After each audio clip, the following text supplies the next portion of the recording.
L'objectif de cette vidéo est de vous présenter les enjeux et les pratiques partenariales qui associent performance économique et intérêt général.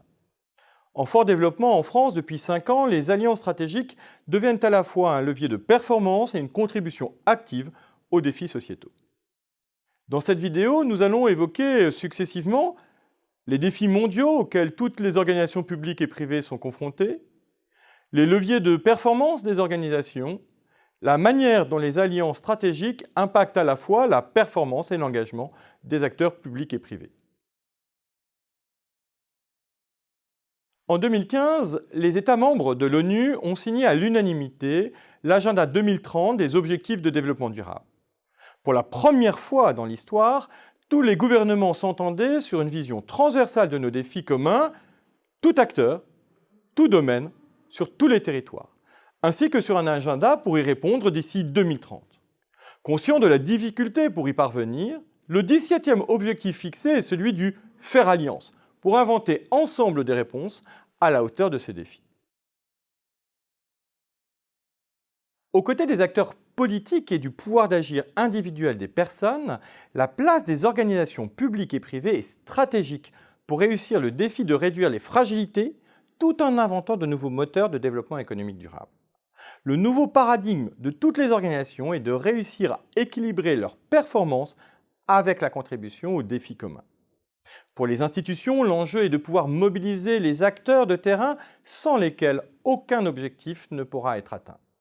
La co-construction s'est donc progressivement inscrite dans toutes les stratégies et les processus de toutes les organisations. Toute organisation dispose de leviers stratégiques qu'elle peut mettre au service de son projet.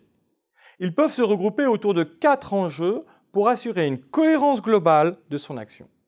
Au cœur, sa proposition de valeur qui détaille l'offre proposée et sa chaîne de valeur, autrement dit la manière dont elle capte les ressources, elle produit et elle distribue son offre. Son business model constitué de son modèle de valeur, de son modèle socio-économique et de sa gouvernance. Son organisation et ses processus pour agir et conduire les changements nécessaires. Enfin, son positionnement dans l'écosystème en direct sur ses clients, bénéficiaires ou usagers et indirectement sur les autres acteurs des territoires dans lesquels l'organisation agit.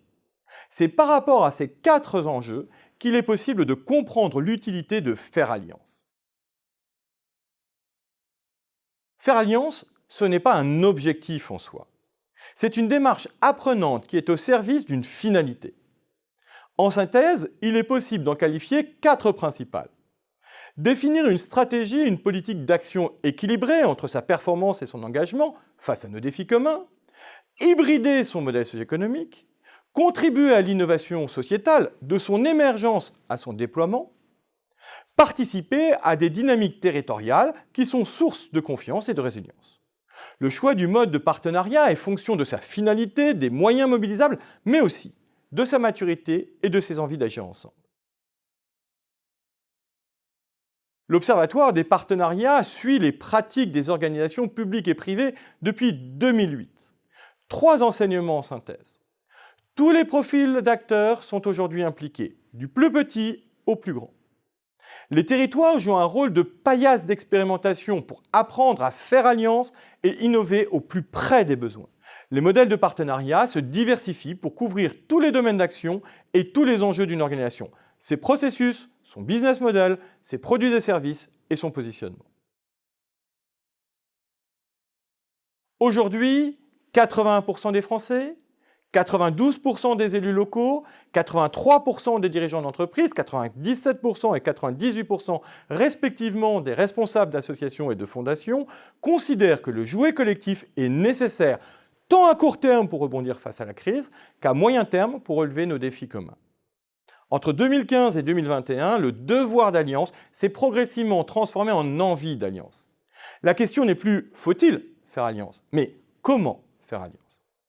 Paradoxalement, les pratiques d'alliance sont encore sous les radars, malgré la progression des actions de terrain. Il est donc urgent d'apprendre à valoriser un actif souvent non conscientisé dans la plupart des organisations publiques et privées. Dans les faits, les alliances stratégiques permettent à la fois de créer de la valeur et d'agir avec des moyens plus frugaux. En conclusion, Apprendre à faire alliance, ce n'est pas avant tout se former à une méthodologie, mais conscientiser la valeur déjà existante au sein des organisations pour le faire valoir, la piloter et la développer. Faire alliance se vit plus qu'il ne se dit, d'où la démarche de formation apprenante proposée avec Zebra.